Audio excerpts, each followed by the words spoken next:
Nah, pada minggu ketiga, sel telur mulai mengembang dan membentuk kantung yang berisi embrio. Selanjutnya, pada minggu keempat, tabung janin sudah ada dan dapat membentuk hingga 65 kali dalam 1 menit. Selanjutnya, pada minggu kelima, jantung janin begitu kecil dan sudah berdenyut dan memompa darah. Selanjutnya pada minggu ke-6, wajah, telinga, dan lain-lainnya sudah mulai terbentuk dan janin terlihat seperti huruf C.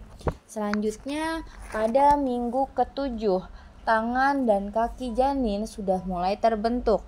Nah, pada minggu ke-8 sampai minggu ke-10, janin berukuran hampir 3 cm dan semakin banyak bergerak dan janin tersebut terus berkembang. Pada minggu ke-11 sampai ke-13, otak bayi mulai berkembang, ginjal mulai menangkap urin dan sudah mulai terbentuk. Nah, selanjutnya pada minggu ke-14 sampai minggu ke-18, indera perasanya mulai terbentuk dan dapat mendeteksi cahaya.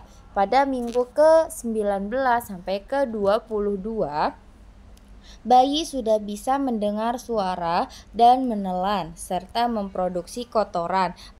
Pada minggu ke-23 sampai 29, janin sudah mulai tumbuh rambut, alis, dan berat badannya semakin bertambah. Pada minggu ke-30 sampai ke-35, janin sudah bisa berkedip dan tumbuhnya kuku dan tendangannya semakin terasa dan sarafnya semakin matang. Nah, pada minggu ke-36 sampai minggu ke-41, bayi akan semakin turun ke panggul dan badannya sudah terbentuk sempurna seperti bayi pada umumnya. Baik, kita lanjut ke proses persalinan. Nah, pada proses persalinan terjadi 4 tahap. Nah, pada tahapan pertama itu pembukaan 1. Nah, pada pembukaan 1 itu ukurannya 0 sampai 3 cm. Serviks mulai terbuka dari 0 sampai 3 cm. Nah, jangka waktunya 30 sampai 60 detik dan terjadi setiap 5 sampai 10 menit. Selanjutnya pembukaan kedua. Nah, pembukaan kedua itu dari 3 sampai 7 cm serviks terbuka. Nah, jangka waktunya 60 sampai 90 detik dan terjadi setiap 2 sampai 5 menit. Nah, pada ketika terbuka dan ada di angka 6 cm, di situ lendir serviks itu mulai keluar dengan bercampur darah. Nah, selanjutnya pada pembukaan ketiga itu sekitar 7 sampai 10 cm. Itu sudah pembukaan lengkap. Biasanya terjadi kontraksinya berlangsung selama 90 sampai 120 detik dan terjadi setiap 1 sampai 2 menit.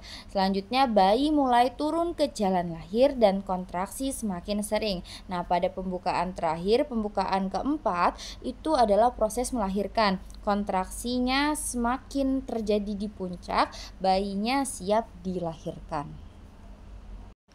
Baik, selanjutnya kita masuk ke dalam proses evolusi uterus. Nah, proses evolusi uterus adalah kembalinya rahim ke ukuran semula dan posisi normalnya setelah melahirkan.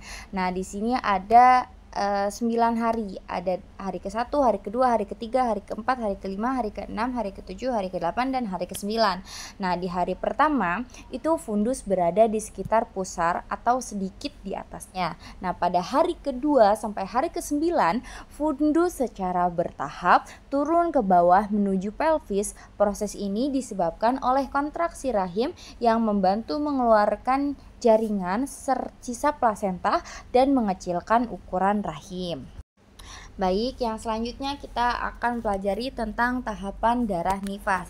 Di sini ada 4 tahapan darah nifas. Yang pertama ada lochia rubra, yang kedua lochia serosa, yang ketiga ada lochia sanguinolenta, dan yang keempat ada lochia alba. Nah, yang pertama lochia rubra. Nah, di lochia rubra itu berlangsung 1 sampai 3 hari. Selanjutnya berwarna merah kehitaman, volumenya seperti haid berat dan darahnya keluar keluar bersamaan dengan sisa jaringan plasenta, languo, dan mekonium. Selanjutnya yang kedua itu ada lochia serosa. Nah, lochia serosa itu berlangsung 7-14 hari, berwarna kuning kecoklatan, volumenya lebih sedikit dan darahnya mengandung sisa hormon dan sel darah putih. Selanjutnya lochia sanguinolenta.